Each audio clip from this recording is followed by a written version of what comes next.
the villagers living there, they'll put these artifacts in part of the wall, like a rock wall for their house, or they just put it in their backyard. So you're walking around, you're finding 1,000-year-old artifact or older. One guy, he collected a bunch of them and made an open air type of museum. So I think my tour groups are there. We stop in the guy's house, have tea, and show them these artifacts. Yeah. And in fact, one of them, it's probably Armenian. He has a bunch of tiles. They're stone tiles that have been carved, but one of them was actually a boat formation, like a boat shape. You see, like the side profile of a boat. So you see the curved hull and in the top, and so possibly that's one of the oldest representations of Noah's Ark from that area. Oh wow! So he had this laying in his backyard there.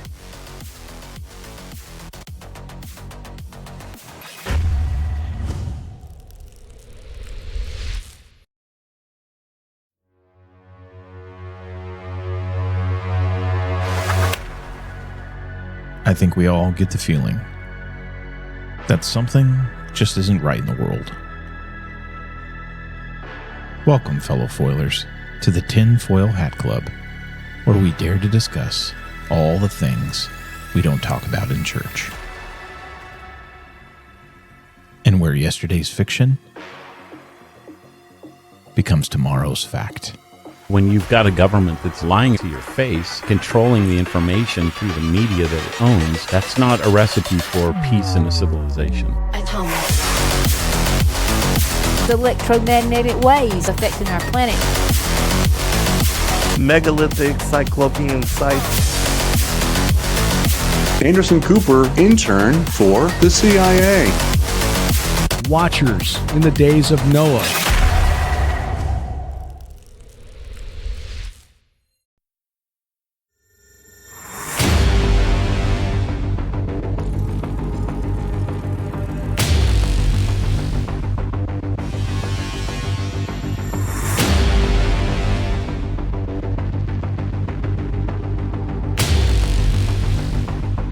Well, hello and welcome to the Tinfoil Hat Club. I'm Kyle. And I'm Ben. And thank you for joining us yet again.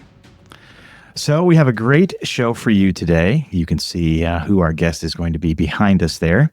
But before we get to that, I just want to kind of do some housekeeping procedures with you guys and a couple things. So first of all, thank you guys very much. This is a HD members episode. So we appreciate all you guys being members. Thank you so much for that. If you are listening to this on the replay, then you guys are actually hearing this a few weeks after we have recorded it live. You can always join us for the live recordings. If you actually head over to our website, thetfhc.com, and you click on Watch Live, you can get all of our shows that are upcoming over there, as you guys well know, and you can book your calendars on that. We will always drop for you guys as the HD Foilers links to all of these live streams about 24 hours inside of the show over on Supercast. So you will need to check on Supercast to get to the links to the shows. Rumble Studio does not allow me to create show links before outside of 24 hours. So that's a little bit of a frustration point. We've had a couple things that have been frustration points for Rumble Studio. They better get it together. All right. And so always want to have you guys join us live, but if you're listening after the fact, that is perfectly fine. So just make sure you mark your calendars. Don't forget to, all of you guys, all of you members, whether you're an HD foiler and everybody else, but definitely you HD foilers, all of the members get together last Tuesday, the fourth Tuesday of every month from 8 to 9 p.m. Eastern time. And we're going to have our members only Ask Me Anything video chats. So don't forget about that. And then also we have an upcoming event that is going to be January 29th from 8 to 9 p.m. And that is Understanding the Afterlife. It is completely free for all of you guys that are HD foilers. So don't hesitate and make sure you take advantage. So if you guys go over to Supercast and you log into your account, you will see a post over there that will tell you how to get the event for free. So make sure you're doing that and you're going over and you're taking advantage of that. So now that we've gotten all that out of the way, I am absolutely totally pleased and thrilled to introduce our guest for today, return guest for today, Andrew Jones. So there's the man, the myth, the legend right there. So super excited to have him. And looking forward to a really good conversation today.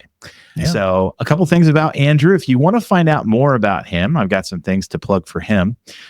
You can actually head to his website, which is discoveredsinai.com. You can see that on your screen right there. And I think you're actually living in Turkey, right? You're still living there. You're just on a little vacay right now. But yeah, he actually lives in Turkey, and he does some tours that go from Turkey all the way down to Mount Sinai, and various things in between. So Egypt and everything else. So you want to take the tour of a lifetime, you're going to want to head over to discoveredsinai.com and check him out. You can also check him out on YouTube at Discovered Media. So if you want to find out more about what he's going on, go over to his YouTube channel at Discovered Media, and you can find out more about him. So Andrew, thanks so much, man. It's great to have you back. Thanks for having me again. Yeah, man. We're torching poor Andrew. It's actually midnight where he is right now. We were joking about that before we hit record. So he's a trooper, man. He's poor guy. He Not pulled my some, fault, right? you pulled some late night shows, not just for us, but probably for some other people too. So we really appreciate that's that. what Man. happens when you're on this globe. Yeah, and you're a wanted man. It's good to be. It's good to be wanted, right? So well, I'm glad to share and happy to discuss anything related to the Middle East and archaeology and Amen, Bible brother. topics. So Amen. And that is exactly what we're going to get into today. So today's show is obviously titled "The Cradle of Civilization," and I can't think of any more apropos title for what we're going to talk about today, which is Turkey. So I think that we're going to kind of bounce around. We'll probably zero in on a couple different sites, but really, what you see here is you see, especially after the flood, very clearly, the ark comes to rest on Mount Ararat. We have modern day, what we call the Durupınar site, which was actually found by Captain Durupınar back in the 50s. Is that right? yeah, 59. Yeah, flying over. And that's where we get the boat shape formation. If you're not familiar with that, you definitely want to head over to Andrew's YouTube page at Discovered Media and find out more about that. We also have done some stuff in our past too, talking about Ron Wyatt. Thank you. Wyatt. Jeez, mind blank. Ron Wyatt, where we talked about the Durupınar site as well. So some pretty good stuff out there that you guys can go check out if you want to find out more about that. Pretty awesome. So I guess we'll start there, man. You've been to that site, and clearly in your mind, no doubt about it, that's where we've got the remnants of the ark, right? Yeah, in fact, we did commission a study and brought in the experts back in 2019, where we brought in geophysicists to scan the boat using radar. Yeah. And so using the electromagnetic waves or signals to see what's below the ground. It's non-destructive. And it's a way to peer below the soil without actually having to dig and excavate. Yeah. So it's very interesting because and the initial results that came back was showing right angles about 20 feet or 7 meters down. It was showing parallel lines and perpendicular lines about 3 meters or 9 feet down. And so that was all cool. But then we took the data and we gave it to another scientist, and she had nothing to do with the study. And we asked her just to analyze it. She's from Connecticut, 40 years experienced geophysicist. And she came back. This was this was actually 2023. She came back and basically told us that she had found a tunnel that you could, if you crouched down, she said it's not full of mud or water, so you could walk through it. And she wanted to know if we had dug a utility line. I was like, no, this is the middle of a earth flow. So she had no idea what this was. No, we just asked her to see, so what you can find. Just evaluate what you see. Yeah, and so she found this tunnel that I call the central hallway, and that looks to be based on the other geophysical surveys. This would be like the mid-level of this boat formation, so the middle deck. The Bible talks about 3 decks on this boat: the bottom hull, then the middle deck, and the top deck. And so we assume the top portion's all gone and decayed away. But this survey was finding data, the middle floor with a hallway still not filled in, or partially filled in, and that you can still walk through about what was it, 6-7 meters down with a maybe 3 meters high, or 2.5 to 3 meters high. So I'm 5'4", so I'm short, so I can walk through it. But then she said that led to a central void that went much deeper. So the central wow. cavity in the middle of the boat. And if you ever gone to the Kentucky Ark Encounter, they have the largest wooden model or building in the world. They actually, duplicated or replicated Noah's Ark, made a full scale model. Mhm. And in there, if you go walking through that wooden ship there in Kentucky, they actually have a similar concept where they have this central multi-deck atrium. They're assuming that's how the light and fresh air got to each level of the boat. And so they built this feature in. The Bible's very brief on the details of the ark. It just says, there's 3 floors, one window at the top, one door, and then it gives the dimensions of the ark. It doesn't say anything about sewer, plumbing, or what deck Noah lived on, or how many cages there were. So now we're finding out, hey, maybe this thing that even Ark Encounters built in, it's actually on this boat-shaped object. We're seeing this central atrium opening up between all the decks that this corridor leads to. So our next goal would be to insert a camera, drill down if we get permission and see what we can see. It might be all covered in mud and stuff, but if we can verify what her interpretation of the data, that would be the first step to show, yes, she's right on, that there is this tunnel and void. And Wow. so it's very exciting. And that was just from our old data. So that was like 2019. And 4 years later, she was analyzing our data set. We just gave her the raw data and said, go for it. Yeah. Do you think you're going to get permission from the Turkish government to do that? Yeah. Well, I mean, I'm always hopeful. Yeah. Things move slowly here in the Middle East, or there in the Middle East. So we'll see. Definitely, they're leery about the traditional type of excavation where you have to, Yeah, right. Disturb stuff. dig a pit. Yeah. So, but drilling is, or even a small little hole is non-destructive, and we really do want to do core drilling too to get samples of what the GPR and ERT surveys show. These right angles down there, these parallel lines. What are they? Right. Are they petrified wood? Are they flooring? Or, the walls? But what's interesting is you're not finding this stuff outside of the boat formation. So it always goes back to, this is a unique thing you're seeing on the surface, this boat shape. Yeah. Suggesting that below the ground something has caused this boat shape. We believe it's the decayed remains of Noah's Ark. Wow. Yeah, because right angles you don't find right angles in nature. Yeah, normally you don't, and especially we're seeing an order to it. Yeah, right. And it's not just some weird random way. It's actually lining up the way the ship is shaped. So it all fits into it being a man-made object at least. And I don't know what else would be built that'd be shape of a ship. Not a barn or something. So and we're in the mountains of Ararat. So we're in the biblical location that Moses said the ark landed. Yeah. So it's very exciting. One of the things I thought of earlier today that I was going to ask you, and I'm glad I remembered it. I didn't write it down, which is a miracle that I remembered. When you are at the mountains of Ararat, are there names still today for the different peaks that are inside the mountain range? Because it's really a mountain range, right? Yeah. There are modern names, and some of them go further back, obviously.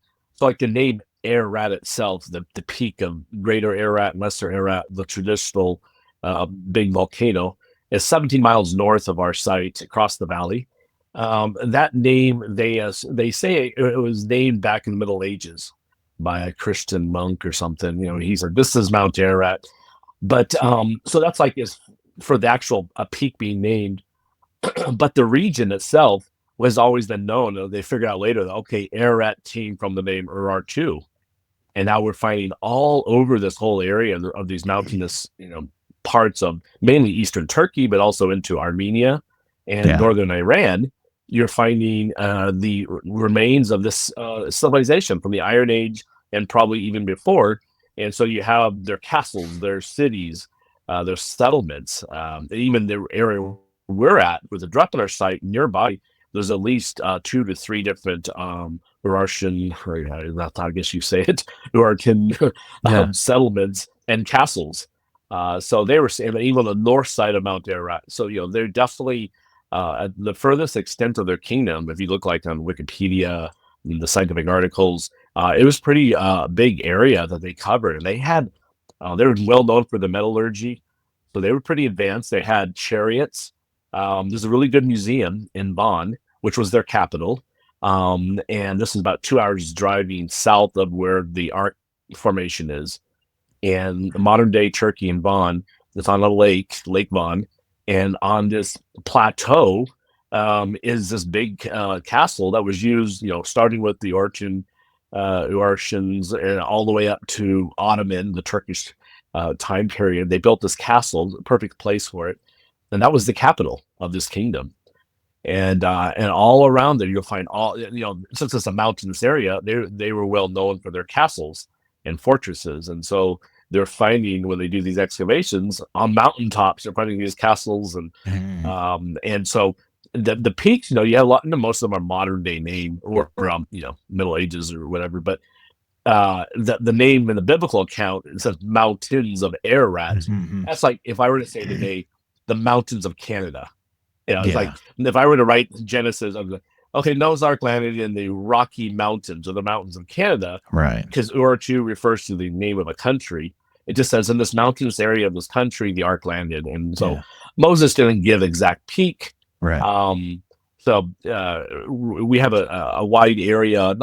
It's still Eastern Turkey. It's not Tibet. It's not Mount Everest, but we still have that area of the world where the Ark would have landed, and not an exact peak.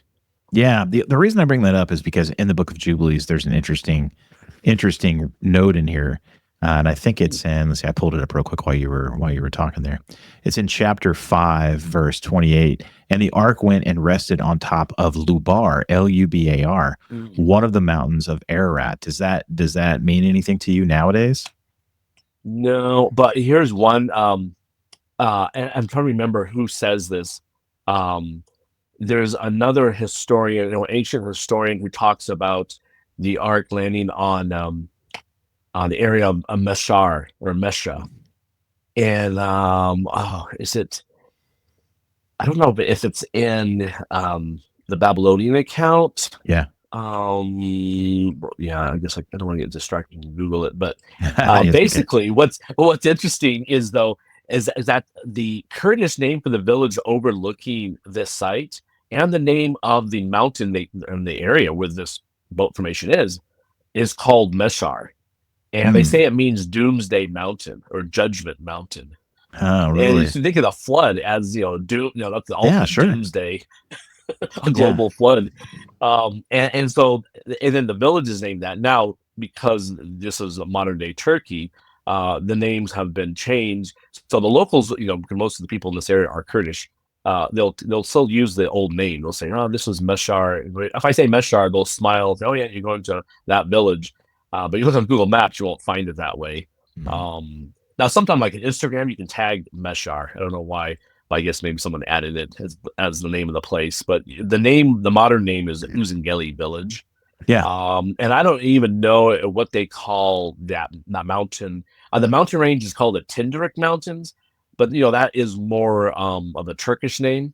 And there's a Tindarik volcano, which is just, again, this is right across the valley from the peaks of Mount Ararat and Lesser Ararat.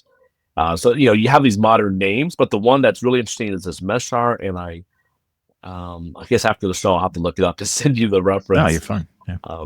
So that's cool. How far away is the village? Because I remember from digging into Ron's stuff, he had gone to this village that it appears like, we basically walked out of the ark and we didn't go very far before we just basically started building like a house and setting up a village. And, it says that, he became a husbandman. So he's starting to, take care of these animals and stuff.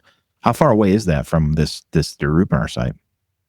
So this is really interesting. The place where where Ron went out there with his sons in 1977, and they found this village.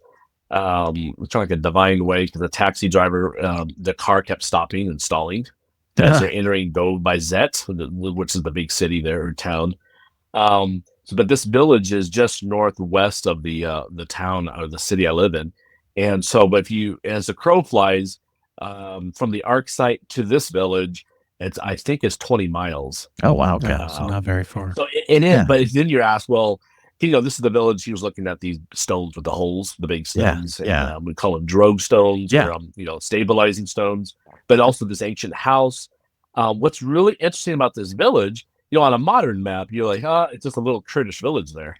And they call it Suyu now, which means healthy water, because there's a big spring there that's iron rich. And the locals will tell you, if you drink this red type of water, this iron rich water, if you have kidney stones or problems with your gut or whatever, drink this, you'll Yeah. feel better. I've never tried it. I'm afraid I'm not being a local that would actually give me problems. Drinking some water coming out of the ground. The cows, I see the cows and sheep walking through it. I'm like, Right, yeah. I don't think I'll Probably try not. here. Maybe I don't want to go So- there.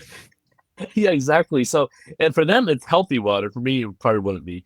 But what's interesting is that this valley, it's like the most beautiful valley in the region because of the water, and it's the largest for what I've seen for the where Noah's Ark is, with the town of Dobizet, which is the bigger, 200,000 people living there, the city, and then you have this little village. Well, now it's a little village, but in the past, because this was a big water source, and it still is. You have different kingdoms of people from Urartu through ancient times all the way up to the Armenian periods and different Islamic kingdoms. You find these archaeological remains, and they're for example, you find the dragon stones that the Armenians had there. You find remnants of there's a name of this Sujuk, I think it's called, or something like that. This is Islamic kingdom from the Middle Ages, and they would use rams as their tombstones. And if you find in the village, the villagers living there, they'll put these artifacts part of the wall, like a rock wall for their house, or they just put it in their backyard. So you're walking around, you're finding 1,000-year-old artifact or older. Just one guy, he collected a bunch of them and made an open air type of museum. So I think my tour groups are there. We stop in the guy's house, have tea, and we show them these artifacts. Yeah. And in fact, one of them, it's probably Armenian. He has a bunch of tiles. They're stone tiles that have been carved, but one of them was actually a boat formation, like a boat shape. You see, like the side profile of a boat. So you see the curved hull and in the top, and so possibly that's one of the oldest representations of Noah's Ark from that area. Oh, wow. So he had this laying in his backyard there. And so then there used to be a huge Armenian church there. And so why wouldn't Noah go there? It was the water, just like all these other civilizations later on. People liked that area because it had a lot of water, more than any other location near there. Yeah. So when Noah left Noah's Ark, if he's living somewhere to do husbandry and cultivation, like agriculture, vineyards. We know from the Bible that it says he got drunk on wine, so he was growing grapes. He needs water for that. So this is the best location. And on old maps, like maps from 1800s, you see Dobizet listed as Bayezid. That was the original name for that town, which is the main town there. But then you see this village. So you don't see all the little villages listed, but you do see what it's called Arzap. It's an Armenian name for like a girl's name. And this is the original name for that town, Arzap. And so it was very important to be listed on these maps. People knew. So that if you go further back than that, and you go into the time of Noah, you can see why he would go there, even though it's 20 miles away from the boat site. So in directionally from the boat site, which direction is this? Is this southeast or which direction? Well, yeah. So if you're on the boat and if you're as a crow flies going to this site, it's northwest. Okay, so he actually went northwest away from the boat to this site. Yeah. So the boat area, there's a little like the Uzigeli villages, or as Mashar, the other name, which is overlooking this boat formation. It's a little Kurdish village. The guy who runs the visitor center, Nuri, who's my good friend, he lives in that village. They have some water. There is a spring there that feeds the village. I've drunk the water there. It's fine. But in the summer months, it does go, like, I remember being there a couple times, and you get like drip. Each house is just dripping water only because there's hardly any water left. Dry summers.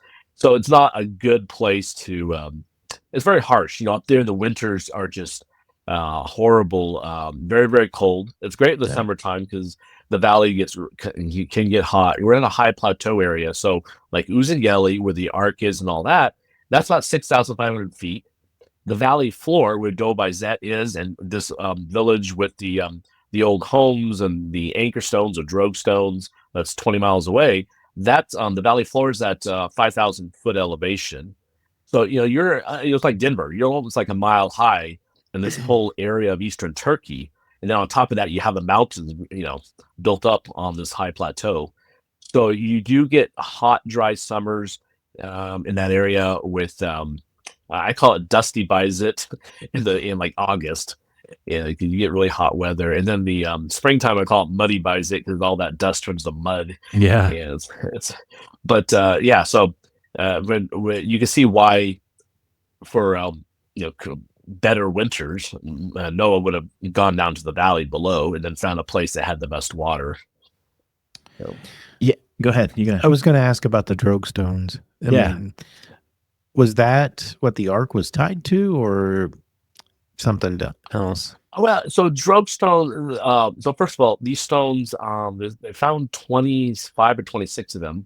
Ron had discovered a dozen of them, and then after he had died in '99, others living in the area mainly had found more. And so these are huge stones with holes. Now most of them are found in this village that's 20 miles away. But Ron claimed he had seen two of them, the closest a quarter mile from the boat formation in that mud flow. And the only thing is we have not verified that. We have not rediscovered that the two stones he saw in the mud flow, that would be the closest to the Ark. And then that mud flow is always changing every spring and every year. Yeah, just for visual reference, I've thrown this on the screen for everybody so you can kind of see what we're talking about with what a drogue stone looks like. Yeah, that first photo up there on the left, that is the one. That's the biggest one, actually. So a third of it's below the ground. This one here with the crosses that have been carved on it? Yeah. There's like 15 crosses on that one. Some of them have 8 crosses, which fits, these are Armenian crosses carved much later. I always get people say, how could you say this was from Noah's Ark or much earlier with crosses? Right. And I keep trying to, and I hear all these comments on YouTube. I'm trying to explain to people like chronology. Okay, there's a rock that's left in the open of a field. Yeah, right. This area becomes Christian. And if people in their free time are going to be carving like graffiti, right, does not mean that they carved the rock, because we're actually finding, there's a number of these rocks without any crosses that have been like discovered later.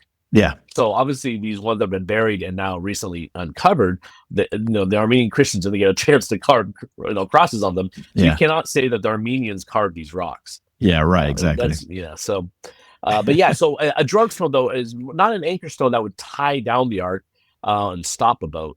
They're more they call like stabilizing stones. In ancient times, you'd put this extra weight on the sides of the boat to keep it from rolling on the waves, so it stabilizes the boat.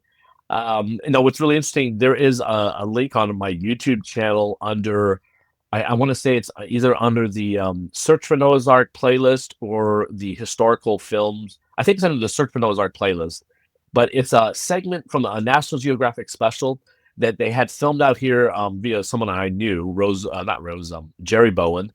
And he was out there as kind of like the guy they were interviewing because he was doing research on Noah's Ark back in 2010. And they a segment they didn't put in their final episode, but that they let him put on his YouTube channel, is doing this testing in a big tank with the scientific instruments showing how these drogue stones actually stops the boat from capsizing and rolling over. And this is a scientific test they're doing on the camera. Yeah. And sadly, they cut that out. I don't know why. Oh, come on. But he was given the footage, so now it's on YouTube. And so I linked to it if someone wants to see how these stones actually work when they're tied to the ship or hanging down the sides.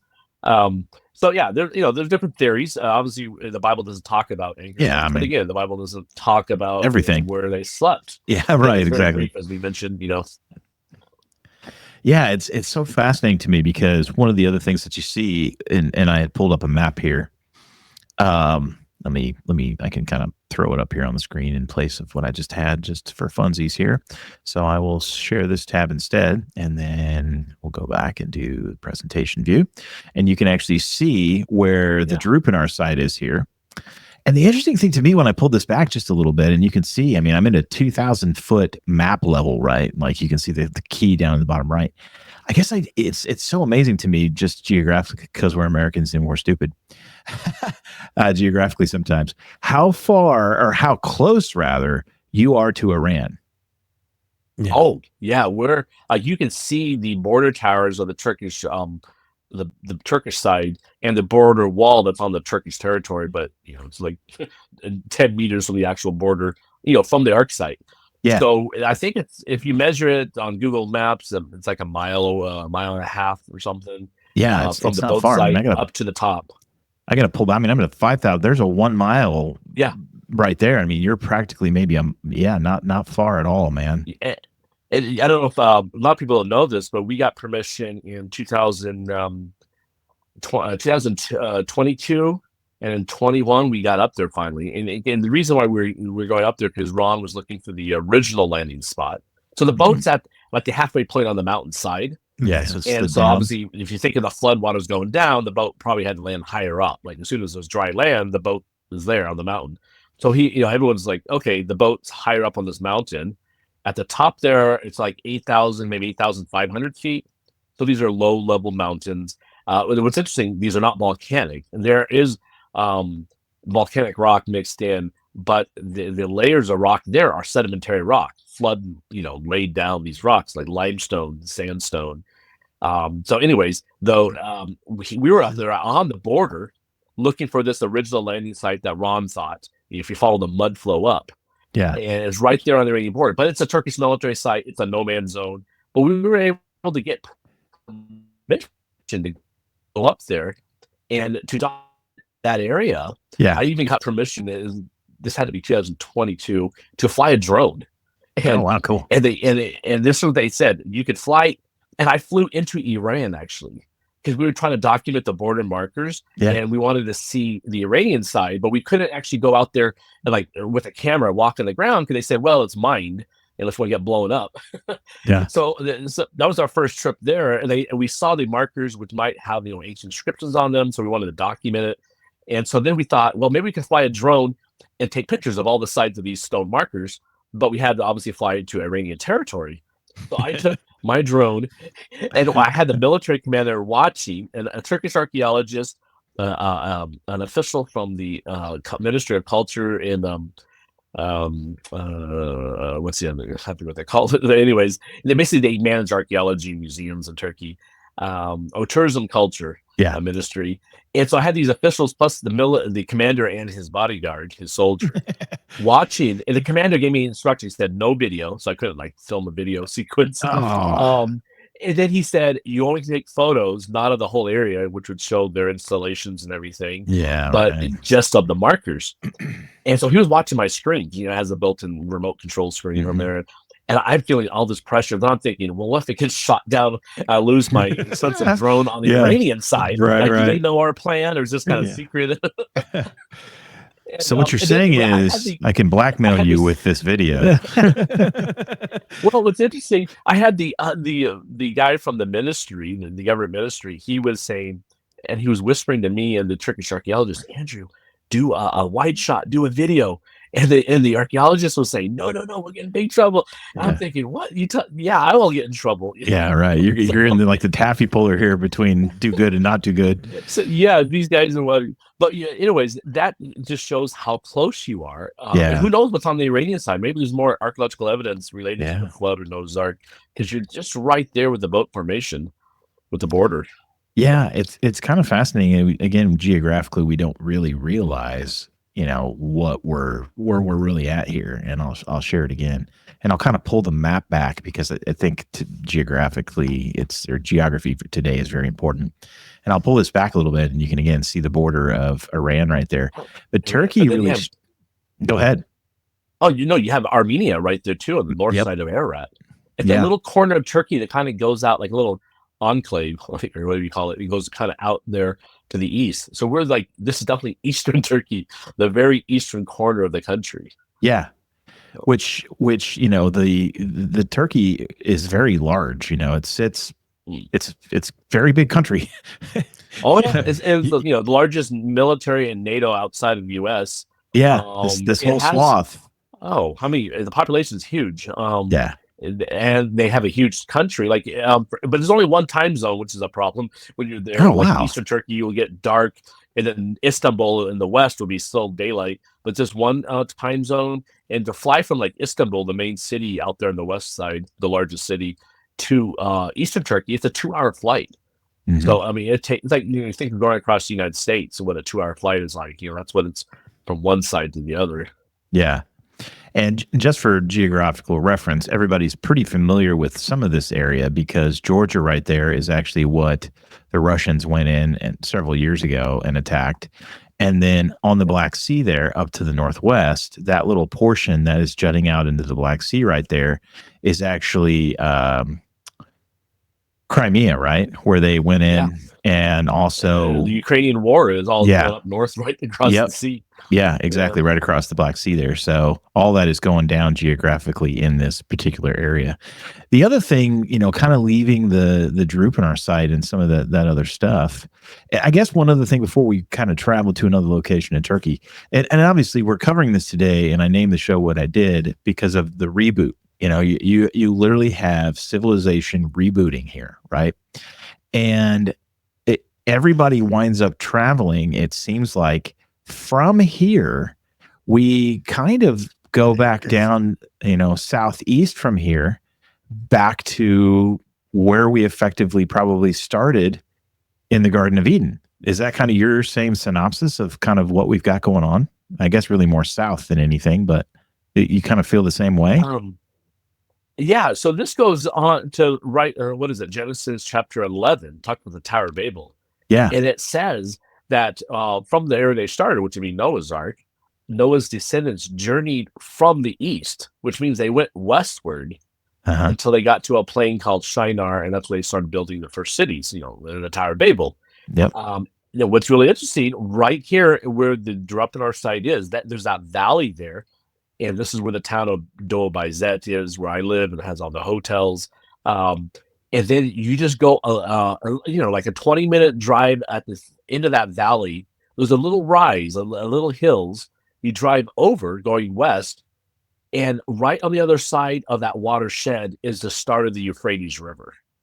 So Okay. This famous biblical river, this is a river valley system that, basically forms a natural highway. So Noah's descendants, not Noah, but his descendants that went to Shinar, with all their animals and whatever else they had, they didn't build a freeway. They followed the water, which is, fresh water.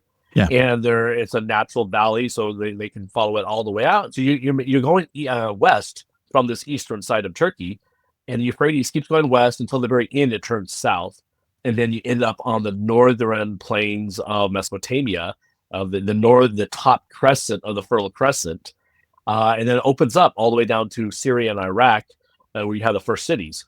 And so you can see how they journeyed. It's a natural path to go from the Durupınar Noah's Ark site, Mount Ararat area, going westward and then end up going to the south once the river turns south. Yeah.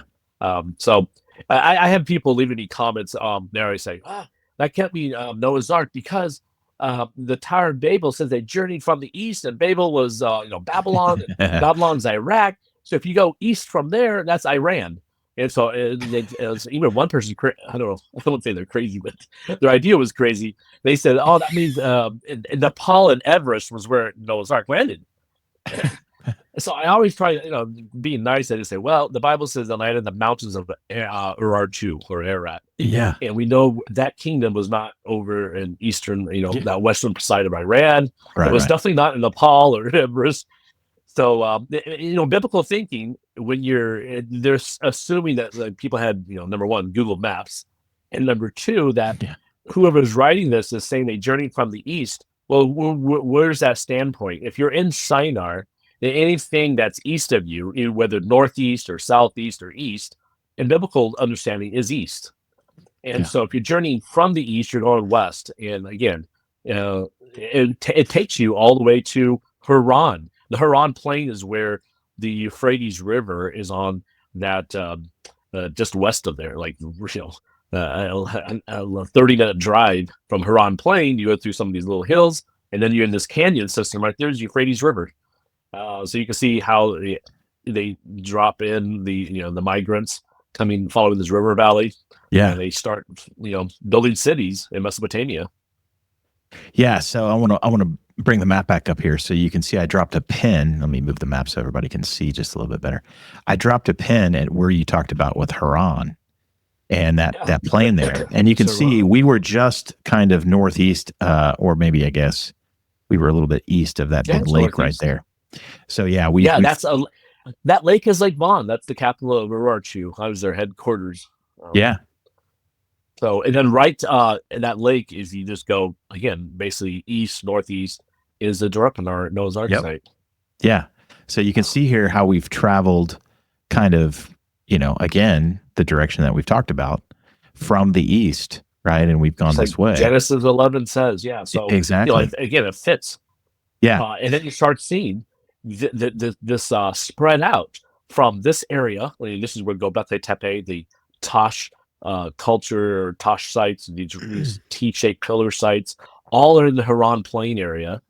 But Anatolia, the general area of Turkey, you're finding the first domestication of cereal grains, types of wheat. You're finding from ancient DNA studies, you're finding that people left the Caucasus, like Georgia, Armenia, that whole area there, to populate Europe and Asia. So, and that fits what the Bible says in Genesis chapter 10, how Noah's sons and their descendants spread out to Europe, Asia, Africa, and the Middle East. And so, DNA studies, botany studies, archaeology studies, they're all showing everything started and was, or we know, rebooted in Turkey. Yep. Yeah. Imagine that. That Bible's right. Go figure, Ben. How many years? How many years was it? Stupid question because I should know this from. Well, that's good. From Noah's Ark landing to the Tower of Babel. You got any ideas off the top of your head, Andrew? I think you're talking several generations. I mean, just to give you a time frame, because when we read it in the Bible, it's like it's condensed. It's condensed, but just to figure out how long they have to travel. Yeah, I know that's like here I was actually looking. I was using ChatGPT. What I did, I fed it Genesis chapter 10. I said, make a genealogy chart easily for me. Yeah, I took all those verses and it made this diagram. Mm-hmm. And I asked it to number each level by generation after Noah. And so if you look at Genesis 10, Nimrod, it says he was the mighty hunter. He was the fourth generation of Noah's generation 1. And it says that he built these different kingdoms. These are cities that become kingdoms. Yeah. So it mentions Babel is one of them, whether that's the Tower of Babel site or named after. But if it is the Tower of Babel site, then he's the fourth generation after Noah building that. So, and then if you look at people try to maybe put a leg, maybe, no, be more than that, because like Noah's son, he was 100 years old, I believe, when he had his first kid, and Nimrod's the fourth generation. But what's interesting, and I was just I forget about that. Yeah. Tower Babel. Let's see. Let me go back to 10. Descendants. I think it's 12 that actually mentions all their dates and names. Sorry, I was just thinking about this, of how long it just took them to travel, because we don't think about that. Yeah, no. Well, and I remember from a history class or whatever, the 20 miles that we talked about earlier makes a lot of sense, because if you look just at our history, right, when we were exploring and we were kind of setting up settlements, a lot of the major original cities in America, and Andrew, you're more better at this than me, but are about 20 miles apart, because that's about what you can travel in a day. Yeah, it's about 20 miles. Journey. Yeah. So if you're in good shape, now if you're me, you're going to get about 3. Oh, no, you'd be fine. That'd be fine. That's right. That's why we have camels and stuff. I can walk about 5 miles in an hour. You'll be fine. Yeah, there you go. There you go. Yeah. So you can kind of see, when we throw all this up. So it was like several hundred years from when they landed. Yes. 200-300 years by the time you get to, he's fourth generation, and each generation, obviously they were living less and less, which is really interesting. I was looking at that too. For example, Shem, who was on the ark, the son of Noah, he has his kid when he was 100 years old. And it says he fathered this his firstborn 2 years after the flood. This is I'm looking at Genesis chapter 11. And so in verse 10 and 11, it talks about Shem. Well, his son, I don't want to even try to pronounce this guy's name, Arpachshad. Arapashad. Arapachshad. He it said he was 35 years old, but he gave birth to his. So now suddenly you go from someone giving birth to the firstborn at like 100. Now we're down to like 35. So the people like right away that post-flood Earth, think of how messed up it was after the global flood. Very harsh environment. Everything's changed from the pre-flood world. People are having kids younger and living obviously a lot less, and keeps going until you get to Peleg, and suddenly it just drops in half. He lives 460 years. His son only lives 200, like half his life. So, and of course, Peleg, the Bible says the earth was divided.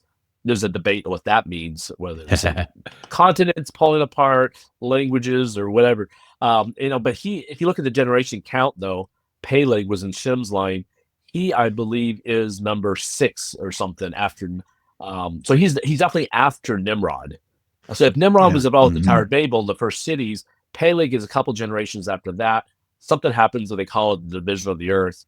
And right after that, the next generation, everyone is like living very short. It's longer for us, but they're 200 years, so half the life of their father. Well, we have segued right to where I wanted us to be. This is beautiful. You're welcome. Thank you, Andrew. You did a great job doing that. I appreciate it. Yeah, thank you too. You got us right there. Well, here's what I believe it's talking about there in Genesis with Peleg, because that's an interesting note. There's nothing in there that's by happenstance, right? If it says if it makes a specific point during a specific person, there's a reason. And we don't get the full picture in the Bible, but we do get the full picture a little bit more when we get outside of the Bible into some of the extra biblical texts, like the book of Jubilees. And what's really happening there is, obviously, we come off the ark and we've got 3 sons. So we need to divide the earth into 3 ways. Well, then the sons start dividing that land up among their kids, and then so on and so forth. And so the land was divided from Noah to Shem, Ham, and Japheth, right? And then they go kind of make a plan kind of behind Noah's back, the way that it reads. And then here's how we're going to divide up the land among our kids. And then they go and tell Noah this. And Noah's like, okay, if this is what you want to do, that's fine. But you have to promise that you won't kill each other after I'm gone to steal each other's land. And they're like, oh, Daddy, we promise. We wouldn't do such a horrible thing. And then he's not hardly cold in the ground before we start doing that very thing. And ultimately, what you find out is Canaan. So Peleg was probably around the time frame when this happened. That's why it says what it does in Genesis. At least that's my theory. Canaan, the reason Canaan, everything happens with that land is because that was not supposed to be his. Because remember, he comes from Ham's line. That land over there in the promised land was actually given to Shem and his descendants because it was kind of the choice land. And so what happens is he goes over and he takes this land that doesn't belong to him, and he is warned by Shem and his father Ham, and he's like, don't do that. And he's like, nope, I'm going to do it anyway. And so that's why it's referred to a lot of times as the promised land. It's actually God giving back Abraham what rightfully belongs to him anyway, because he's a descendant of Shem. Wow. So there you go. Makes sense. Yeah, wow. Right. Makes perfect sense. And the reason that I wanted to zero in on Harran, and everybody's getting a little bit of a flavor of a future book someday, because this is something that I zeroed in on. So now I've committed to it. Now I got to do it, right? I've been saying this for months. Like, shut up and write your stupid books. Yes. I don't have to hear you anymore is probably what he's thinking over there. So when you zero in on Harran, what you wind up with is you have an individual that shows up in Luke's account in Christ's genealogy, exactly where you mentioned Arapachshad, that is not present in Genesis or Chronicles, because the same genealogy that's present in Genesis 10 is represented again in Genesis or in Chronicles. And the text, it appears to me, this person has been deliberately omitted in Genesis. And this individual was, by all means, it seems like the founder of everything that I've found. The lore is that he was actually the founder of Harran. So do you have any background on, I want to go into Harran now because you are much more versed in Harran and you're the perfect person's brain to pick, and maybe we can put some sticks together and make fire today. We'll find out. I'm rolling my sleeves though. This is getting serious. So okay. shoot on Harran. Well, it became, I mean, it's interesting. You know, some of these sites where like Abraham traveled to or from, Yes. it's debatable. We don't know, like place names are hard to, like, especially like Essenes place names, you know, referencing, right. they're used once or twice. But Harran, just like Jerusalem, we've always known where it's at. It never lost, never got lost. And what kind of kept it going, you know, after the time of Abraham, we actually find out that the Assyrians used it, the Babylonians used it, and they made a big temple to the moon god Sin. Yes, which some people say that's where we get the name Sinai from, because they were worshiping the moon god down in Arabia. And which is interesting. The Islamic symbol is that crescent moon. Yes, indeed. So you have, and this a side note, we were excavating in Jerusalem in the Garden Tomb, or something, you know, many believe to be the tomb of Christ. And this was 2006. And one of the participants, a friend's wife, she found, and she was part of the sifting project of the excavation. And so in the dirt, she found this little glass cylinder seal. So very, very small, and one that you could roll out and you could see what's on it. Yeah, you'd have to ink it, and then roll it over paper to get the whole picture of what's on it. Yeah, and so they were studying it that way. And when they rolled it out, well, first she had a good eye to find it in the middle of all the dirt. But when they rolled it out, they found out that this is, and they just published this last year. You know, so 2006 they discovered it. This year they published about what it says in the, you know, peer-reviewed journal. But it's the moon god Sin, and they said it's from Harran. This seal. Now it's not from the time of Abraham. It's from much later, like 5th or 6th century. So they're finding, you know, here in Jerusalem, they're finding this artifact that came from Harran, worshiping the Sin god, or mentions the Sin god at least. And so Harran has, you know, then after that, it'd be actually the first Islamic university was there. So when you go to the archaeological site, you will see some of the remains of the university. Of course, it's famous now for these beehive homes where the locals from the Middle Ages, they had their homes created to look like a big giant beehive for keeping the temperatures cool in the hot summer down there. So on our tours, we show people those homes. But these are all like outside of this huge archaeological site. So the Harran Tell, with this man-made hill, hasn't been fully excavated. But they believe it goes back all the way to the first civilization, or the Sumerians. And so, and of course, this is where we don't know how it happened. And maybe you guys have ideas on this, but you know, taught in the story, it says, you know, Terah, they leave Ur, and then they get to Harran, and then he decides to settle down there. But his son dies in Ur. Harran dies in Ur, but then they get to a town called Harran. So whether he renames the town in memory of his son, or how it worked out, or the town was already there and his son was in that area before. Now I'm of the opinion that, you know, of course this is debatable, but that the Ur that Abraham came from was northern Mesopotamia, not the traditional Ur down in southern Iraq. And that would make sense then to your day's journey from, which I believe is Sham Urfa. When you go south of Urfa, as you head into the Promised Land, the next town you come to, and that would date to the time of Abraham, is Harran. And it's on the way to the Promised Land. Yep. If you're coming from the south, the traditional Ur, the Chaldees down there, if you want to go to the Promised Land, in that Fertile Crescent, the actual trade route is much further south. There's no reason for Terah to leave that Ur, if he was starting there, and go into this Harran site in southern Turkey, the Fertile Crescent. No, if he's going to the Promised Land, he would have already turned and made it to Syria, down to, you know, if he's going that way. But if he was starting, if the Ur is Urfa of today, in the biggest town in southern Turkey there, southeast Turkey, which is just near Göbekli Tepe and all these Tepe sites, If God says go to the promised land and he stops a days later and they're kind of hanging out there until Terah dies, and then God tells Abraham, leave your area. So even Haran was considered, because they're living there. God says this in Genesis chapter 12, I think, that he said, leave your kindred, your country, basically. And so Haran was still considered part of Terah's land or whatever, his family living there. And then they keep heading south. So from Urfa, if that is they head to Haran, going south, south, south, and then of course they make it to Canaan. That's a side note for me, but that's what I know about Haran. We met an archaeologist. He was in charge of the whole district. This was back in 2022. We were going through the big museum in Shanlurfa, which has all the Göbekli Tepe stuff. It has Haran artifacts. It has Nabonidus artifacts. Found in one of the tepes of these man-made tell sites just between Haran and Urfa. There's one that has all of this Babylonian cuneiform writing that mentions Nabonidus, the king of Belshazzar, the Book of Daniel.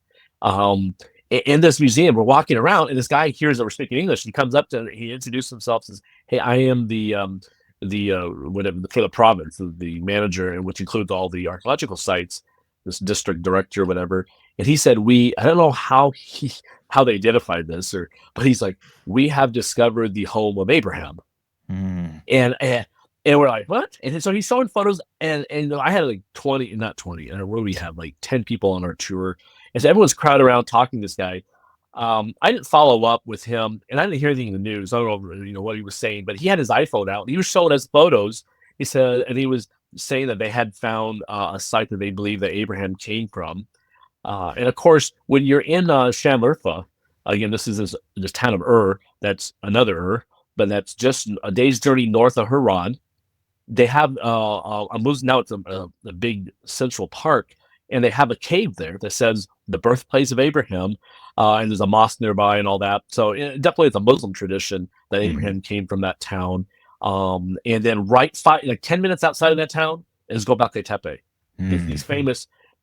These famous sites that are just changing our understanding of what happened right after the flood and the Neolithic time. There's no Stone Age time. And so this is where you're finding in the Haran Plain also the town of Haran, and then the plain around it where they do all this growing of cotton and potatoes now. This is named after Haran. It's called the Haran Plain. So definitely it's a fertile area. So you're at the very edge of the northern fertile crescent of Mesopotamia, and you are between the two rivers, because the river Euphrates is just right there from Haran. It's just right there. Half driving maybe 45 minutes, you'll get to the bank of the river, and then the Tigris River, 2 hours to the east. You'll get to where Tigris is and Diyarbakir goes through that area of that big city. Yeah. So here's Haran right there, and it's a big fertile area, and you can grow a lot of stuff there now. And this is at least Haran. We can agree on that definitely is where Abraham was. And his father stopped there. They had this big pagan moon god worship center. Yes, they do, and that's the smoking gun there.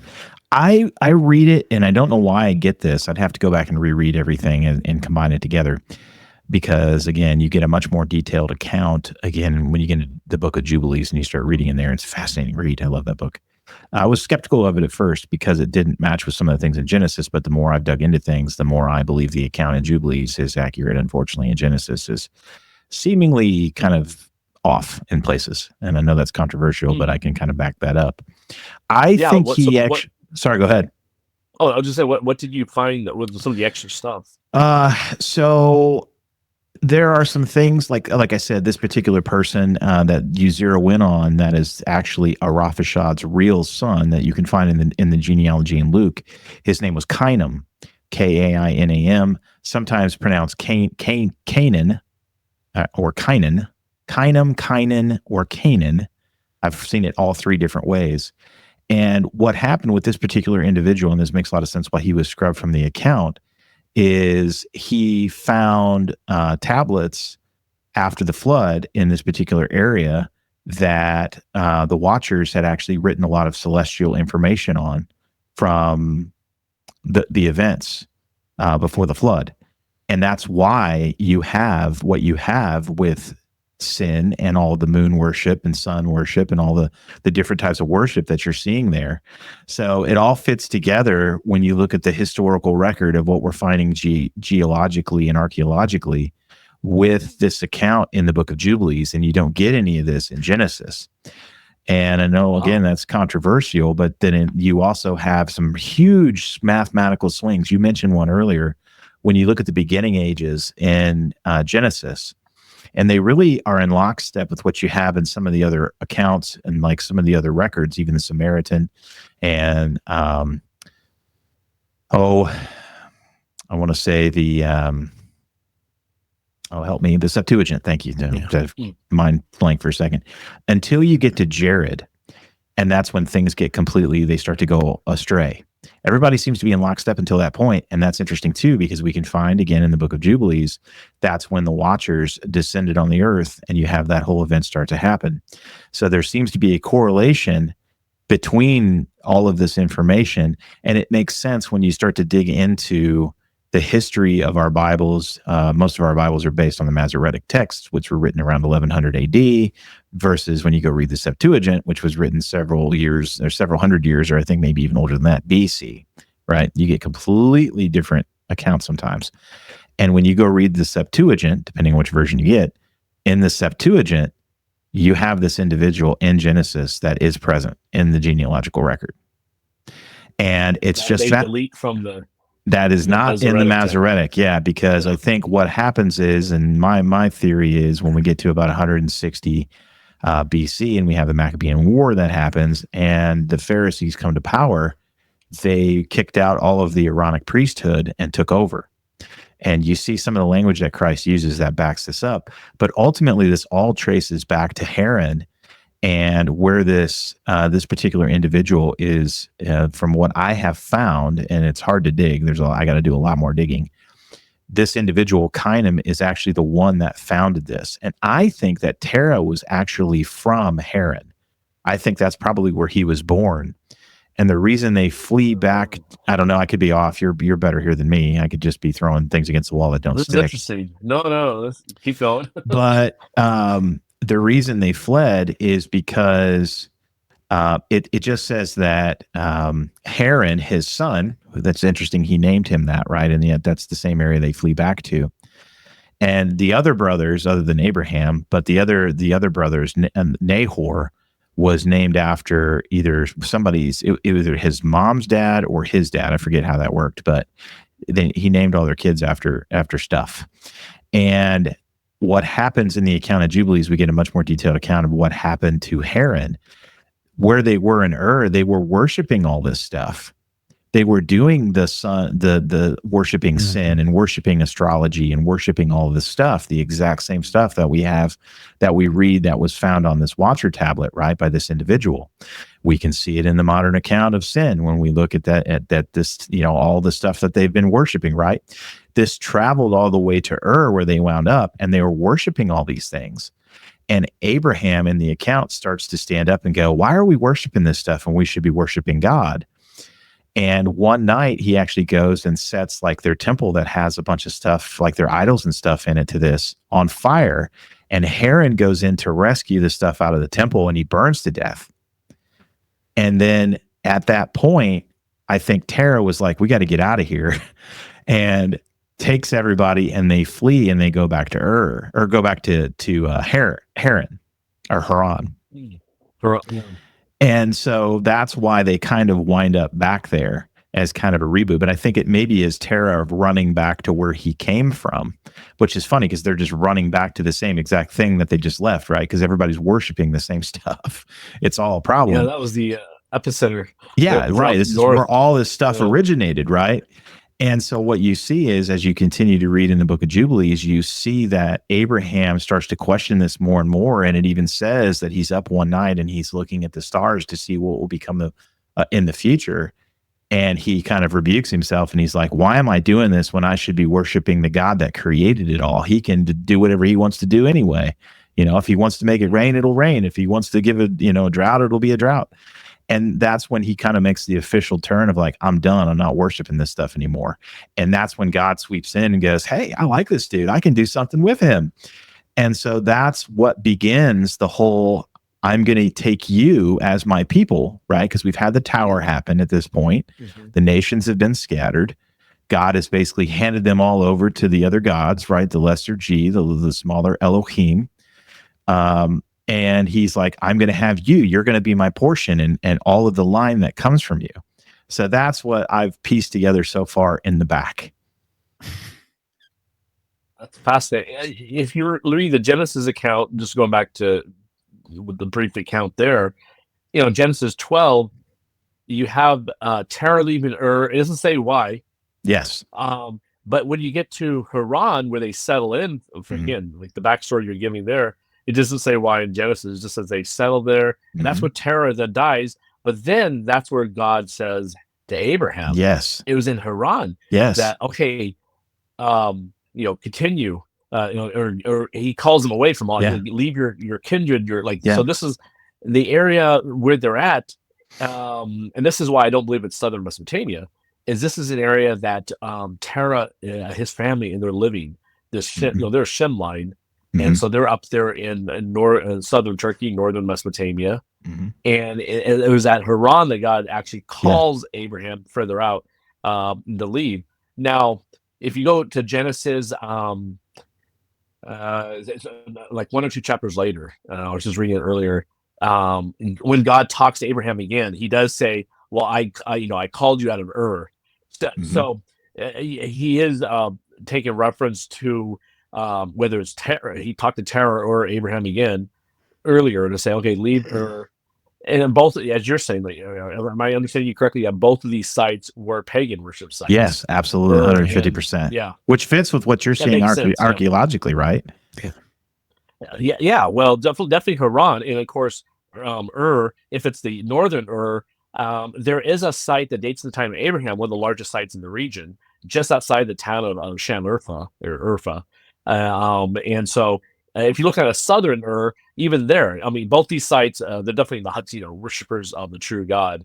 These are sites that are associated with pagan worship, with their big temples, or these sites, even nearby earlier, which you could say, I don't know how many, like a generation to earlier, go back to Tepe, the pre-pottery sites. And these have a lot of association with paganism. Some say it even has association with creating these type of calendars where they're marking the seasons on these pillars. I think Israeli scientists put out that theory last year about Göbekli Tepe. But the sites, with these animal symbols on it and other symbols carved on the pillars, where they're graining grain and doing all this. They say hunter-gatherer before they actually create the cities. This is all right near Haran in the town of Urfa, and these other really old sites that later become huge sites for pagan worship. It's all fitting together, doesn't it? Yeah, and that whole area right there in northern Mesopotamia. The whole story fits like Cinderella's slipper. The whole thing does. It and the more I've studied it, that's why I was so interested to talk to you today, because I knew we were going to wind up. This is one of the places I wanted to wind up, because I have not been there. You are far above and beyond what I have experienced from putting the ground together, right? You've been on the ground, you've seen this stuff, you know more of the history of it. I can only tell you what I can piece together from the historical record of combining Genesis and Jubilees together and looking at some of these things. And it's just interesting to me, for someone that's actually been to these sites, if when I tell them this story, how it starts to line up from a geographical perspective. And it seems like it lines up pretty doggone well. Yeah, everything that where you looking right there, that Haran plain, that Uri area, nice and lush and fertile, right? They're bringing in the water now. They can do a lot more agriculture year round. Right. It's a really hot area, but even in the past, it was a very fertile plain. And on the edges of the plain, just north and west and east of that red dot, that's where you find these like Göbekli Tepe and the other Karen Tepe. That's right there as well. Yeah, right? Saran Tepe. In fact, I did drone filming there for History Channel at Quran Tepe. Oh yeah. So That's cool. And they say I did it for the Ancient Aliens series. Not like I believe anything they said, but it's a job. Aliens. Yeah, right. Exactly. Hey, well, the aliens from these guys. So Oh, and the I famous know. what's his name, Andrew Collins. They had the two British guys. They were filming there for Ancient Aliens, one of their episodes. And a Yeah. friend of mine who gives the permits for Turkey. He's the chairman of the film commission in Turkey. He's a good friend. And so he said, "Hey, Andrew, you want to meet these guys? And we're going to go to Qumran Tepe, and I do the drone operating. You want to fly?" So I'm like, "Yeah, down. I've never been to the site." I'd have So, done that in yeah, a heartbeat. Yeah. Oh man, so interesting. I saw, and they gave me all the footage. So even though they use it in their program, I still have the original footage here in my hard drive. Yeah. So I was like, someday I could, because it's really hard sometimes to fly drones over these archaeological sites because they're still doing work, and they don't want someone taking pictures of what they're finding yet until they can publish it. But yeah, it's a very interesting site. Very similar to Göbekli Tepe. Yeah. How far is that from? So Qumran Tepe is. I pulled it up right here on the map. Mm-hmm. Yeah, you could. It's like a south. I'm sorry, it's east, but more a little to the south. So maybe east south from Urfa. Now from Harran, it's just I don't know if it's directly east from Harran. It's kind of northeast. I got it pulled up here. Northeast. Yeah. Oh, there it is. Yeah. Okay. Yeah. And then Göbekli Tepe is just from that site is northwest. Yeah, it's up where it says San Lurifa. San Yeah, Lurifa. so north, it's kind of up in the drive north of Shalurfa, which I think is but So not very far. Is the Göbekli Tepe site, and they found 14 so far of these T pillar sites all around the edge of the Harran plain. Interesting. At least 14. So there's more they're going to find, and it's a brand new culture or whatever you want to call it. Yeah, that's so. And all this stuff is celestially kind of with writing on it, and it's also like some of these sites are celestially aligned, right? Well, definitely Göbekli Tepe. There's scientists putting out this theory. It's just last year the Israeli scientists saying, "Hey, this is actually lining up to they did it really or in the past like that 10,000 BC or whatever." But they're saying that this does line up with how the people back then would have seen the sky, the stars, and the constellations. So they think it does have an astronomical observatory function. It might. But the other thing that's interesting is that they are finding, like I think they found at Göbekli Tepe over 7,000 tools related to food production. Yeah. So mortars and grinding stones and pestles and things like that. So there's definitely people coming together and doing food production there, or like making food, or maybe it's for feasting. Again, it could be a cultic site or just storing food. Because now what they found, like this last year, I think it was this last year or the year before, they found the remains of wooden beams that had collapsed in. So they do believe that these T-shaped pillars were not just freestanding on their own, but they also had supported a wood covering, like a ceiling, no roof. And so this is like a central, the big, what they call it, not teepees. In the Native Americans, they have this big room they kind of come together in. Oh yeah, I forget the name of it. Yeah, a wigwam or whatever. Yeah. These like big hall, the places that everyone can gather in the community, and you're finding that at the Göbekli Tepe at least that they had it covered. And of course, they're still debating exactly the function of what they were doing there. Yeah, just a fun offshoot question, and about Egypt. I know we're exiting Turkey now, but I'm curious, so I have to ask. When you've been to Egypt and you've been to the pyramids and things like that, are you finding evidence of this same type of celestial worshiping sin, worshiping all these celestial things? And again, the pyramids are all celestially aligned, right? They're even modeled after Orion. The Giza pyramids, which is interesting, the Giza ones are on a north-south, what do you want to call it, orientation. The other ones, most of the pyramids, if not all, I think, are on the west side of the Nile, because they believe the setting sun side, that's where people want to be buried. And so like the Valley of the Kings is on the west side of the Nile River. I'm not an expert on they had so many gods. Yeah, right. Yeah. But they definitely they worship the sun god, but I don't know what they called the moon god, and how important that was. But you end up finding like you go to Saudi Arabia, where we believe the real Mount Sinai is, right near where Jebel Makla and the Jebel Allah's range is this oasis called Tema. And it's like from there, maybe 2.5-hour drive from Mount Sinai. And at this oasis in the middle of the desert, on the edge of Midian, is a huge moon god worship center, just like Harran was. And guess who was hanging out there when the Persians were attacking Babylon? Nabonidus. So he was down there and just, because he fell in love with the moon god. And so he built temples for it. And was just, I don't know what else they did with the moon god, but he was down there. Cyrus is coming attacking Babylon. This is why Belshazzar, which was his son, was in charge of Babylon at the time. And so when the handwriting on the wall happened, when they brought out the temple art, the holy the dishes and cups, and they're using this in their pagan celebration, and God's like, okay, I'm going to judge you, Belshazzar, and judge Babylon. And that hand that was writing on the wall, and Belshazzar then brings in Daniel to interpret this. And when he successfully does it, Belshazzar says, I'm going to give you the third highest position in the kingdom. And why was it the third? Because Belshazzar was not the top guy. His father was still alive, but he was away in the desert in Saudi Arabia. Yeah. And this is, having a party of his own with the moon god. So it's really interesting that, and then you have the name Sinai, which they say is kind of related, or it comes from that name, Sin, Sinai, wilderness of sin. There's some of the area the Israelites went through on the Exodus journey. So this moon god worship goes way back, but definitely during the time of Babylon, especially, they promoted it more. But definitely goes back to the time of the Moses, the Exodus, and then before that. Have you not read the Book of Jubilees? I take it.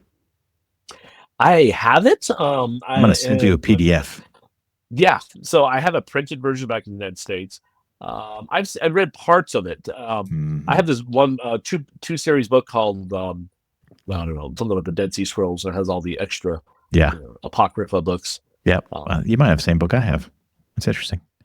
Yeah, this obviously was found among the Dead Sea Scrolls. It's been a long time since I've gone through, and I was interested mainly looking up stuff related to like the Ark of the Covenant or Bible stories, but I didn't pay attention to what it said about Abraham or anything. So. Yeah, I didn't originally either because I was zeroed in on kind of the pre-flood stuff, right? And I was zeroed in on the Nephilim aspect and some of that. And as I kind of went back through and started going like, okay, let me read the rest of this. Even I don't think I'm going to get much out of it. And what I found was I got more out of that than I did the pre-flood stuff with the Nephilim, because I'd kind of already read the Book of Enoch, and it does get into more details in some places. And the cool thing is it gives specific dates a lot. It's much more specific when it comes to dates and stuff. But now that you've been around and you've seen all these sites, I bet when you read that, your brain's going to blow up. Because you're going to, the cool thing about it, I'll send you a PDF so you can read it where you're at. But you're going to, now that you've physically been to these locations, I think a lot of things are probably going to connect for you. I would think. So it has more details for like Abraham, like post flood than pre and post. Yeah. Okay. With dates. Yeah, with specific dates, because it's all done in the Jubilean cycle, right? So you're going to get a lot of Anno Mundi dates for everything that happens. You can even go back and you can read like the Genesis account and all of that. Like it gives specifics when the deception happened in the garden. It happened right at 7 years. And it even gives a specific, I think, day. Because the Bible doesn't say how long they were in the garden for. Nope, doesn't give any of those details. And again, the Genesis account, a lot of the things that we get in there, it's kind of like an abbreviated, on the previous episode of whatever show, right? So you don't get all that. And what you get in the Book of Jubilees is the detailed account of a lot of the details that you don't get in Genesis, because, they knew this stuff. This is like groundbreaking information for them, but this is old news to them. They knew all this, so they didn't need to go into details. Like we're not going to go into details in the geographic location of St. Louis. If I say St. Louis, everybody knows where that is for the most part, right? So that's kind of what you got, and we're now left in the 21st century, looking back, trying to piece this together through our clouded Western, lenses and geographical ignorance and archaeological tamperings and everything else that's been polluted to try to throw us off the track. But yeah, I'll definitely send it All to these you. lost books. I always dream about like what was in the Alexandria library. Oh, amen. Like, are we going to find more Dead Sea Scrolls or these books mentioned in the Bible that you don't have copies of anymore? Yeah, like you've read So- Jasher. I haven't read Jasher. Mhm. That's another one that's mentioned in the Bible. But I'm pretty much to the point, if it was found in Qumran, I'm good with it. Because I think personally, this is just me, I think that those were not Essenes. I think the Essene community, for me, and you've been there, so you're wiser than I, so I'll defer to you what you think would be more on point than me. I think the Essene community was down in Engadai, but I think in Qumran, that is actually where you probably had the Aaronic priesthood wound up gathering. I think that's a good chance that John the Baptist was operating out of Qumran.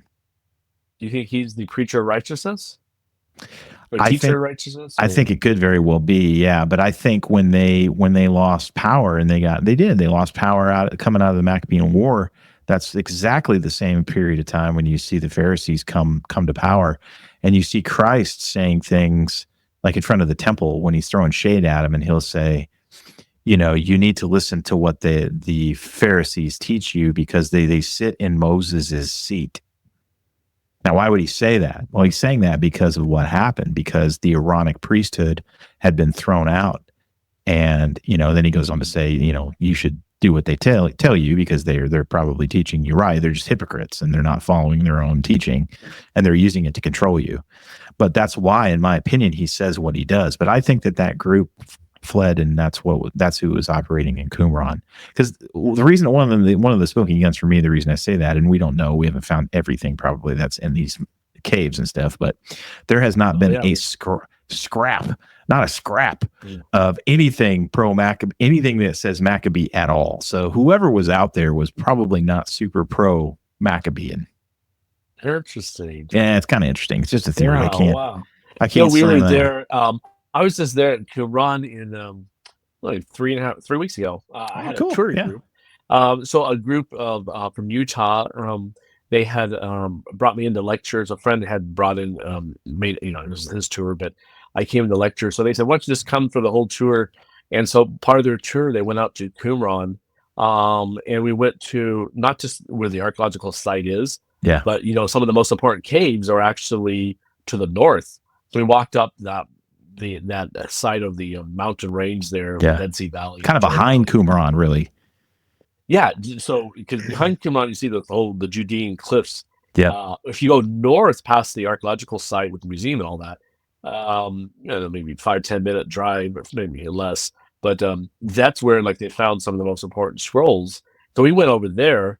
I think cave 10 or 11. They start. I don't know how they numbered them, but I might get that part wrong. But anyways, the caves that we went to, and I've actually been there in 2003 up to the original cave where they found the Isaiah scroll and all that.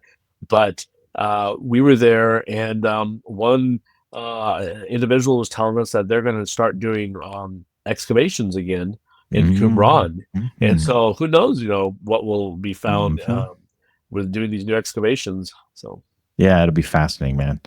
I think the timing of all that, we got to show that we got planned to kind of get into the history of that and the timing of it and everything. We were talking about that a little bit earlier, just kind of planning on it. But yeah, man, I'm telling you that Harran is a very important one. Have you ever heard of any of that name I mentioned, the Kainam or any of that when in your research at all?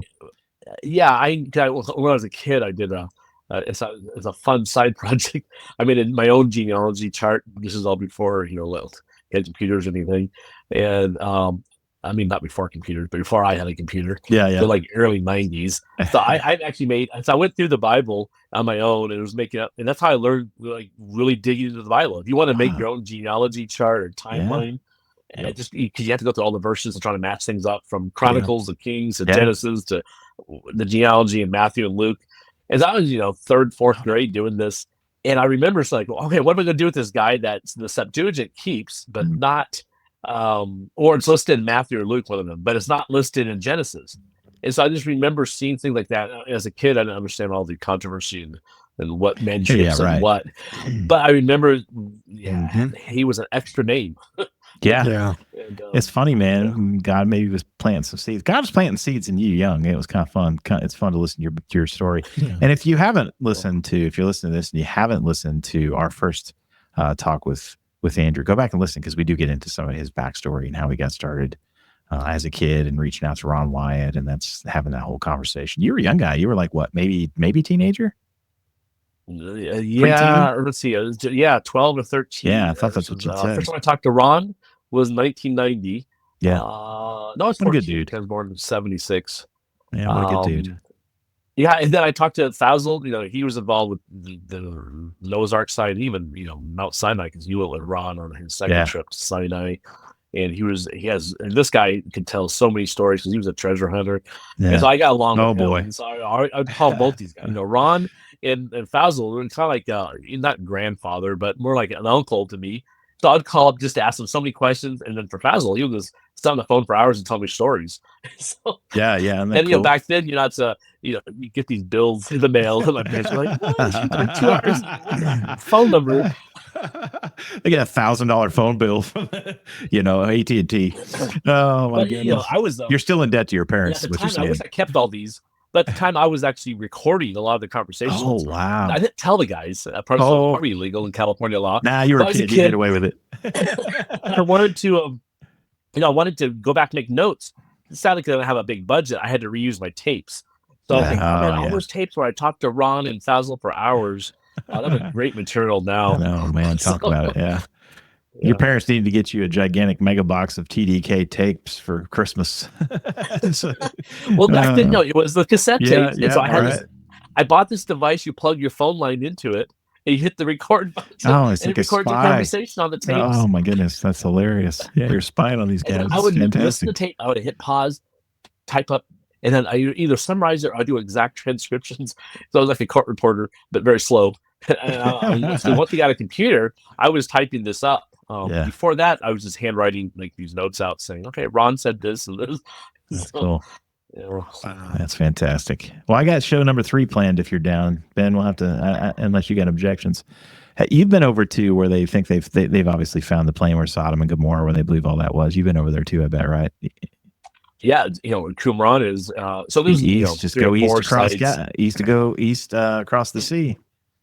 Yeah, so there's 2 sites on the east that they're so you have the Jordanian sites, and then you have those who say it's under the sea, and then you have those who say it's on the west side.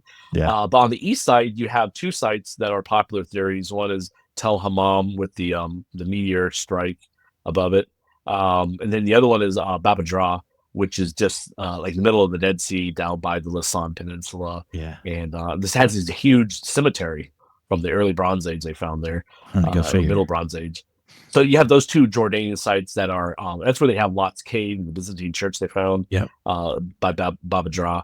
I've been to all those sites. Okay, we'll have to pick your brain on that. Well, I just got a real quick question. Okay, go away.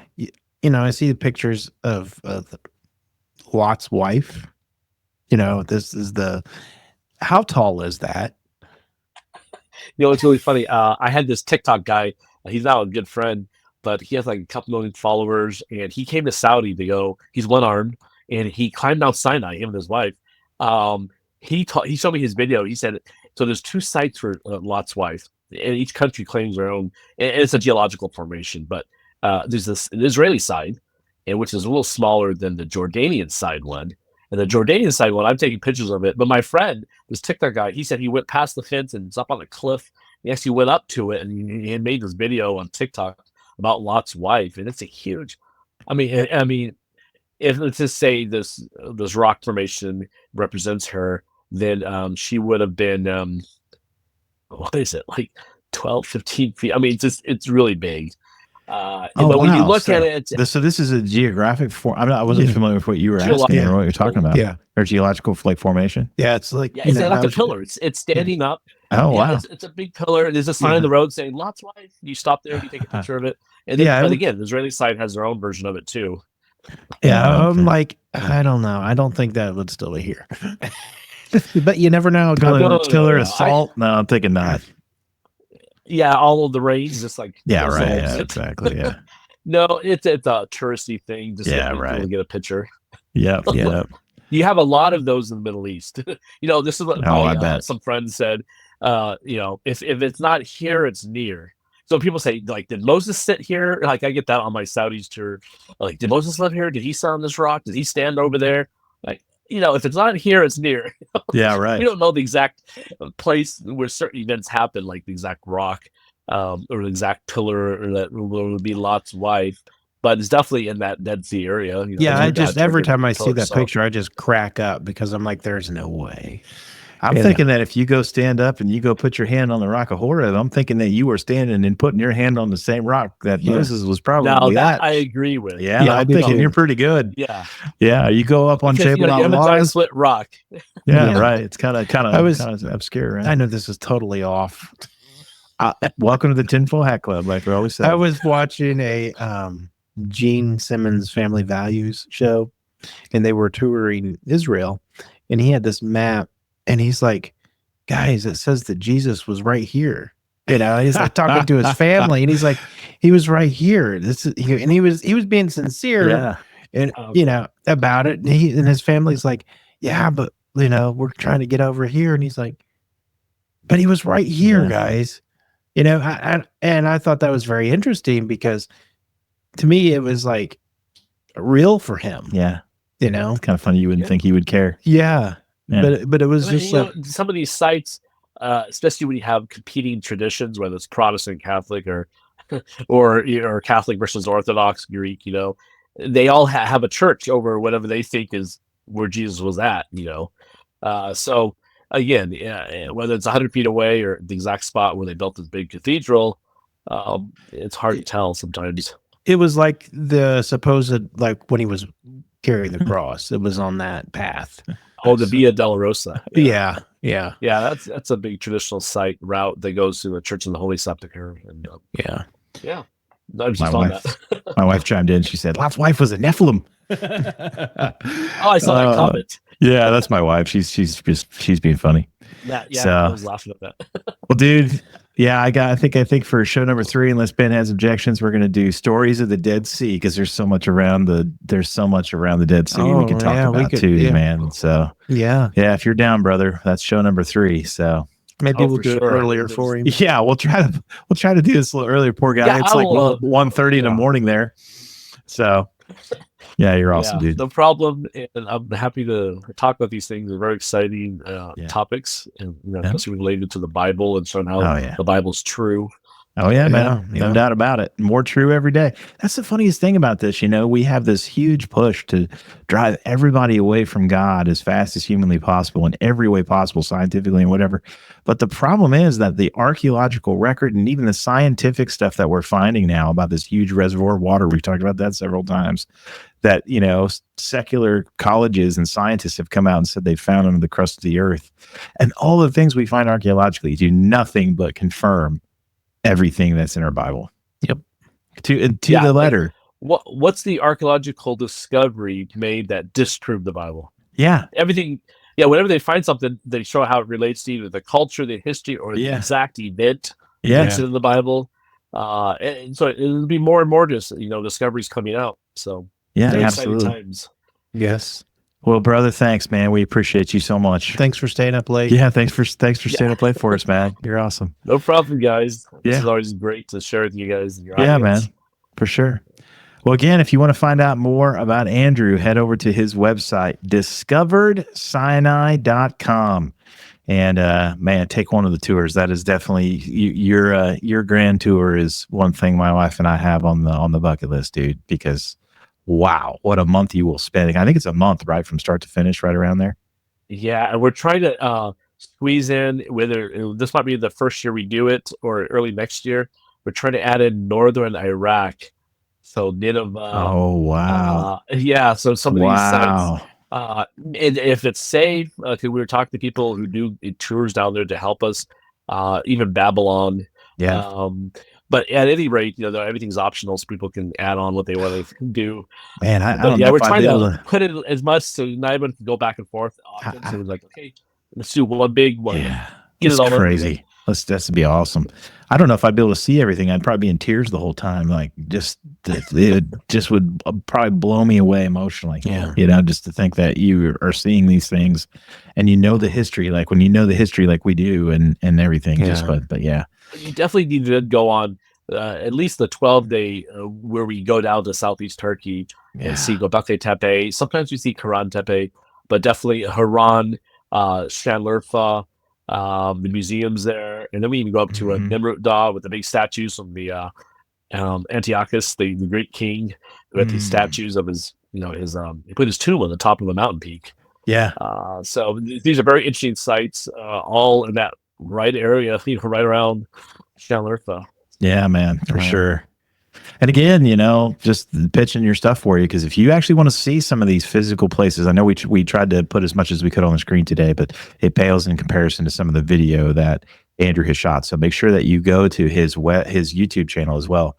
So at Discovered Media, and check out some of the videos that he's got over there, and that'll make everything we talked about today really come to life. And you're going to find all kinds of amazing stuff on there. So definitely check out. We just put out a video last night with Pastor Rick Renner and his team. They were filming. So we have a whole series we're slowly putting out. Now the full series was already out on his channel, but we're putting it up on ours, and it's like going viral right now. That's amazing. But within less than a day, we're having almost 40,000 views. That's fantastic. For me. Yeah, right. So, yeah. So people are hungry for this stuff. So check out our latest video. Absolutely, man. Yeah. Well, brother, God bless you. We appreciate you so much. Thanks for coming on, man. God bless you guys in your ministry, and man. Can't wait next time. All right, with that, we'll bid you adieu until next time on The Foil. Take care. Bye. Atomic.